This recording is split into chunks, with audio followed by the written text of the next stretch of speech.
आणि आता पाहूयात महाफास्ट 100 बातम्या।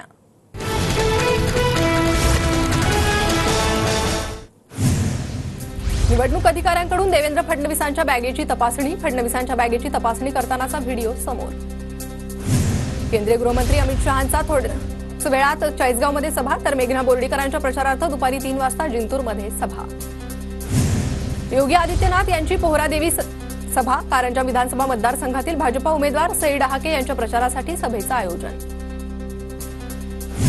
भाजपचे राष्ट्रीय अध्यक्ष जे.पी. नड्डा आज मुंबईच्या दौऱ्यावर। गरवारे क्लबमध्ये व्यावसायिकांसोबत संवाद साधणार। मंगल प्रभात लोढांकडून कार्यक्रमाचं आयोजन। पंतप्रधान मोदींच्या उद्या राज्यात 3 सभा। छत्रपती संभाजीनगर, मुंबईसह नवी मुंबईत मोदींची जाहीर सभा। पहिली सभा संभाजीनगरात, तर दुसरी सभा खारघरमध्ये होणार।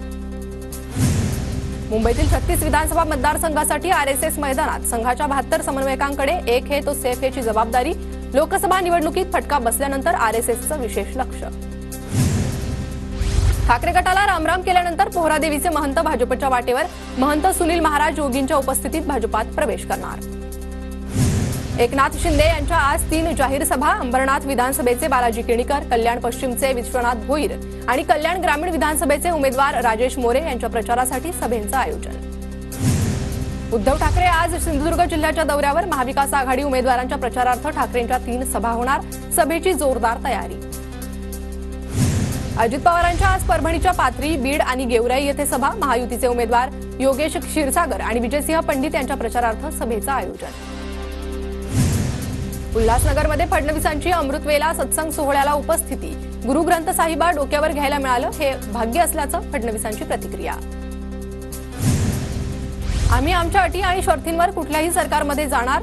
विधानसभा निवडणुकीत अजित पवार किंगमेकर होतील, अजित पवार गटाच्या नवाब मलिकांचं वक्तव्य। साहेबांची शेवटची निवडणूक, नातवाकडे लक्ष द्या असं बोललं जात आहे, पण मी पुतण्या असलो तरी मुलासारखाच आहे। अजित पवारांचं बारामतीच्या लोणी भापकर गावात वक्तव्य। शरद पवारांची शेवटची निवडणूक असं आम्ही कधी बोलत नाही। पवारांची शेवटची निवडणूक असं कोणी बोललं असेल तर ते दुर्दैव। सुळेंची प्रतिक्रिया। 2019 मध्ये भाजपसोबत जाण्यासाठी 5 बैठका झाल्या। बैठकीला शरद पवार, अमित शहांसह गौतम अदानीही उपस्थित होते। पहाटेच्या शपथविधीवर द न्यूज मिनिट या पोर्टलला दिलेल्या मुलाखतीत अजित पवारांचा गौप्यस्फोट।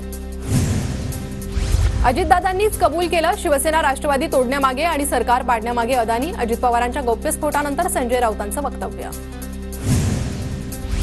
पहाटेच्या शपथविधीबद्दल आम्हाला काहीच माहित नव्हतं। भाजपसोबत जाण्याच्या बैठकांबाबत आम्हाला माहितीच नाही। बैठका कधी झाल्या हे अजितदादांनाच विचारायला हवं। अजित पवारांच्या वक्तव्यावर सुप्रिया सुळेंची प्रतिक्रिया। अदानींच्या इशाऱ्यावर महायुतीचं सरकार आलं असावं। अदानींनी सांगितल्यामुळेच अजितदादा पुन्हा सरकारमध्ये गेले का, याचं उत्तर अजित पवारांनी द्यावं।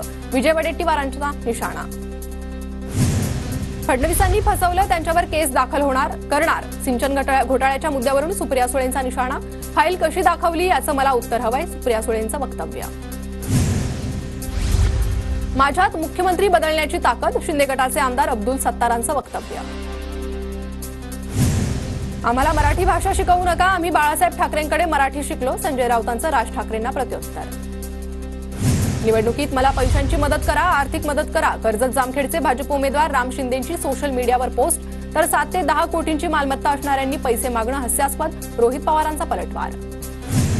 उद्धव ठाकरेंच्या बॅगची सलग दुसऱ्या दिवशी तपासणी। औसा हेलिपॅडवर काढला दुसरा व्हिडिओ। अधिकाऱ्यांना मोदी शहांच्या बॅगची तपासणी करण्याची ठाकरेंची तंबी। ज्यांच्या हातातून पैसे सुटत नाही तो बॅगेतून पैसे घेऊन जाणार का? त्यांच्या बॅगेत हातरुमाल आणि कोमट पाण्याशिवाय काय असणार? राज ठाकरेंची उद्धव ठाकरेंवर खोचक टीका। निवडणूक काळात सर्वांच्या बॅगा तपासल्या जातात। उद्धव ठाकरेंनी पब्लिसिटीसाठी प्रकार केला। जबाबदार नेत्याने कर्मचाऱ्यांना योग्य वागणूक देणं आवश्यक। राहुल नार्वेकरांचा ठाकरेंना टोला। 50 ते 60 जागा निवडून येतील, शरद पवारांचा दावा। तर जे मला सोडून गेले ते परत कधी निवडून येत नाहीत, शरद पवारांचा अजित पवार गटावर निशाणा। भुजबळांनी धोका दिला, त्यांना धडा शिकवा आणि घरी बसवा। पक्षाला मला, सहकाऱ्यांना भुजबळांनी फसवलं। येवल्यातून शरद पवारांचा भुजबळांवर निशाणा। लोक वरचढ होतील म्हणून आम्हाला पवारांनी मुख्यमंत्री केलं नाही, शरद पवारांच्या मनात त्यावेळी काहीतरी असेल। छगन भुजबळांचे शरद पवारांवर गंभीर आरोप। शिवसेना फोडण्याचं पुण्यकर्म शरद पवारांनी केलंय। पवारांनी माझ्यासह 18 ते 20 आमदारांना फोडलं, मात्र आता शिळ्या कडीला ऊत देण्याचं काही कारण नाही। भुजबळांची पवारांवर खोचक टीका। राऊतांच्या अंगात आलं म्हणून महाविकास आघाडीचं सरकार बनलं असं मी विनोदाने म्हणतो. अंगातून उतरलंच नाही म्हणून सरकार गेलं. सांगलीतील कडेगावच्या प्रचार सभेत विश्वजित कदमांचं वक्तव्य. विश्वजित कदम गोंधळलेल्या मनस्थितीत असावेत. कदमांच्या वक्तव्यावर संजय राऊतांचं उत्तर. शहाजी बापू पाटलांकडून उद्धव ठाकरेंची मिमिक्री. पंढरपूरच्या महूद येथील सभेत शहाजी बापू पाटलांकडून उद्धव ठाकरेंची मिमिक्री. बिनकामाचा रे बिनकामाचा, 2.5 वर्ष आम्हीच मुख्यमंत्री केला म्हणत ठाकरेंची नक्कल.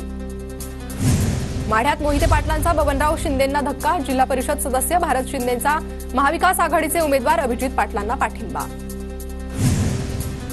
पुरंदर हवेली मतदारसंघात अजितदादा गटाच्या संभाजी झेंडेंकडून रॅलीचं आयोजन. रॅलीत महिलांचा मोठ्या प्रमाणात सहभाग.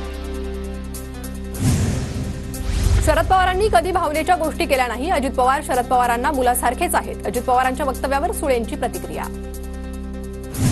चित्रपट अभिनेते आणि शिवसेना नेते गोविंदाला जीवे मारण्याची धमकी. गोविंदांच्या तक्रारीनंतर त्यांच्या सुरक्षेत वाढ.